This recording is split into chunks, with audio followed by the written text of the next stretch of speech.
Jharrel, first of all, there's a movie called The Men. It was Marlon Brando. It was his first film. And as a method actor, he really wanted to get into the psyche of these paralyzed veterans. Yeah. And so he moved into the VA hospital undercover. He was in a wheelchair for 30 days. Yeah. Nobody knew that he was just a Broadway actor. Nobody knew who he was. Never heard the story. I've never heard the story. That's He actually wrote an incredible. article called 30 Days in a Wheelchair. Wow. But what was interesting was that, and probably compared to what you guys were doing, Yeah. first he wanted to mimic how do they do wheelchairs, how do they navigate stairs, how do they act. But it wasn't until he really understood their psyche about what was going on in their head that he could finally empathize with them and really use that method acting stuff. Yeah.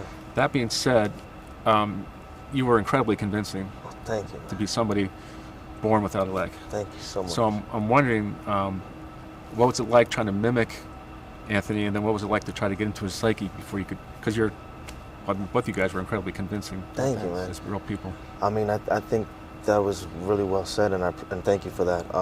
It was almost like a puzzle piece, two pieces to it. It was the physicality, it was learning the crutches, learning the wrestling, and learning balance, learning control the way he has, and then the more vulnerable side of him, the emotional side of him, what goes beyond the eyes, what's beyond the sweat, what's beyond the mat.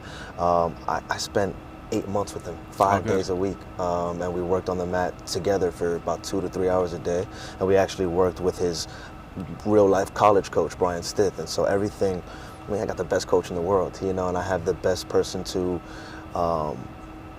be there for me, to make this as authentic as possible. Being able to mirror him and watch him in all these different scenarios, it just informed a lot of the performance. But even more so, having him there to boost my energy, give me my confidence. That's what I learned from him the most. It's funny. People are like, "Oh, you know how to wrestle now?" It's like, not really.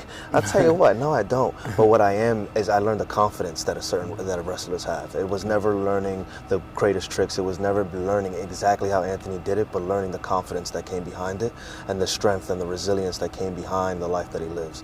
And so once I learned that it was about it wasn't about being the strongest guy, but being willing to get slammed down and get back up, and slammed down and get back up. And once I had that mentality, I felt like Anthony Robles.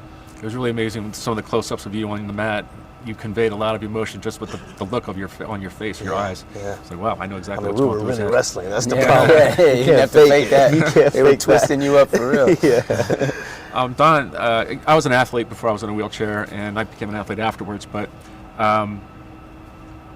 I've started a lot of. I have 2 nonprofits I started at home for kids with disabilities. It's their only after-school program for kids in wheelchairs. I'm wondering, it's really hard for someone with a disability to play football or baseball for their high school or their junior high school. But, Anthony went mainstream. He went against wrestling the able-bodied people. Yeah. I'm wondering, both as an actor and as a coach, how did you make that real?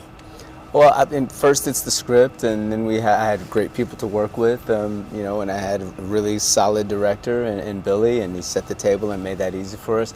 And I also had a good Sean Charles coach, which was Sean Charles, and I got to talk to him a lot. Okay. And I got to, kind of pick his brain and understand his mentality and where he was coming from, and the way he championed, Anthony, and what he had to go through in dealing with a wrestler that had, completely a new thing for him to take on. And they don't really talk about it much, and we don't even see it in the movie, but they changed the rules for Anthony. Oh. He had such a strong grip that they would make him re-grip during the rounds to give other people a chance.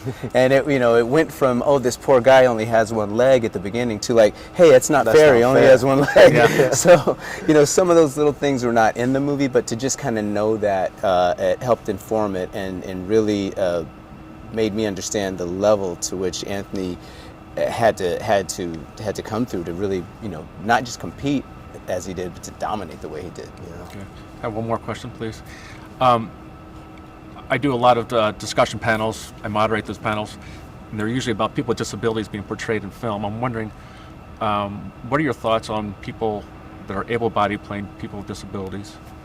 I think that's a tricky one. I think it has to be like case by case. Yeah. I mean, if there are great actors with disabilities that can play their role and be convincing and do all the things that a story needs to do, not just be authentically who they are, but to really translate that to an audience and propel the story, Yeah. then I think absolutely you should cast someone who has the same situation. Yeah. But that's not always the case, and sometimes I think even someone with a disability would want an able-bodied actor who could tell their story the best Exactly. to tell their story. So I think it's a case-by-case thing. Awesome. Well, thank you.